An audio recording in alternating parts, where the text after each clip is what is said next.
গাজীপুরের শ্রীপুরে অবৈধ সীসা কারখানায় রাতের আধারে পোড়ানো হয় ব্যাটারি। এতে স্থানীয়রা পড়েছেন বিপাকে। এ কারখানায় নেই কোনো অনুমোদন, দূষিত হচ্ছে পরিবেশ। সরজমিনে গিয়ে দেখা যায় উপজেলা বরমী ইউনিয়নের নাকচতল পল্লী গ্রামে রয়েছে একটি দাখিল মাদ্রাসা। মাদ্রাসার অদূরে গ্রামের শেখ ভিটা এলাকায় চলছে একটি সীসা পোড়ানোর কারখানা। রাতভর চলে এই সীসা পোড়ানোর কার্যক্রম। এতে স্থানীয়রা পড়েছেন চরম ভোগান্তিতে।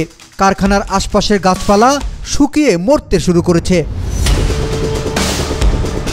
খোলা ও মুক্ত মাঠে পোড়ানো হচ্ছে ব্যাটারি। উড়ন্ত ছাই এবং ধোঁয়ার দূষিত হচ্ছে আশেপাশের মাছের খামার ও ফসলি জমি। এ বিষয়ে জানতে চাইলে স্থানীয়রা অনেকেই মুখ খুলতে চান না। স্থানীয়রা বলেন, রাতে সীসা পোড়ানো হয়, যা চলে ভোর রাত পর্যন্ত। সীসা পোড়ানোর ধোঁয়া ও গন্ধে আমাদের শ্বাস নিতে কষ্ট হয়। আশপাশের পরিবেশ দূষিত হচ্ছে আর ক্ষতিগ্রস্ত হচ্ছে গবাদি পশুও। গাছ-গাছার ক্ষতি হচ্ছে, গরু ছাগলের বলে ক্ষতি হয়। এখানে আপনার মনে করেন যে ব্যাটারি যেহেতু পোড়াইতেছে, পরিবেশের ক্ষতি হয়। এই সীসার গন্ধটা খুব খারাপ, রাত্রে শ্বাস নিতে কষ্ট হয় অনেক। এই যে সীসা পোড়ানো হয় বা গাছপালা অনেক কিছুই ক্ষতি হয়ে যায়, এর গন্ধে মানুষ টিকতে পারে না। কারখানার মালিক আকাশ মিয়া জানান, আমার বাড়ি বগুড়ায়। আমি এই এলাকায় জমি ভাড়া নিয়ে কারখানা করেছি। পরিবেশ অধিদপ্তর বা প্রশাসনের কোনো অনুমতি না থাকায় বন জঙ্গলে কারখানাটি চালু করেছি।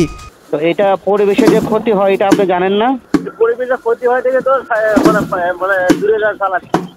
না না না ভাই, এখন তো কাজ অন্য টাকাটা করছে। এটাই আমি অল্প কয়েকদিনে চলছি। পরে এলাকার লোক বলছিল যে ভাই আমাদের একটু সমস্যা হচ্ছে, দেখেন পুরো প্রযুক্তি করে আপনারা চালাতে পারেন নাকি। বললাম ভাই, প্রযুক্তি করলে আমাদের টাকা পয়সা খরচ করতে হয়ে যায়, সেই চিন্তা ভাবনা করবো আর কি প্রযুক্তি করার জন্য। এখানে আপনার এই কারখানাটা কতদিন ধরে? 1.5 মাস হচ্ছে। এ বিষয়ে শ্রীপুর উপজেলা নির্বাহী কর্মকর্তা ব্যারিস্টার সজীব আহমেদ বলেন, অবৈধভাবে পরিচালিত এ ধরনের পরিবেশ বিধ্বংসী কারখানার বিষয়ে দ্রুত ব্যবস্থা নেওয়া হবে। খুব শিগগিরই অভিযান চালিয়ে কারখানাটি উচ্ছেদ করা হবে। অবৈধ এই কারখানার বিষাক্ত ধোঁয়ায় ধ্বংস হচ্ছে পরিবেশ, হুমকিতে জনস্বাস্থ্য। প্রয়োজন দ্রুত প্রশাসনিক পদক্ষেপ ও কঠোর নজরদারি। বিপ্লব সরকার, এশিয়ান টেলিভিশন।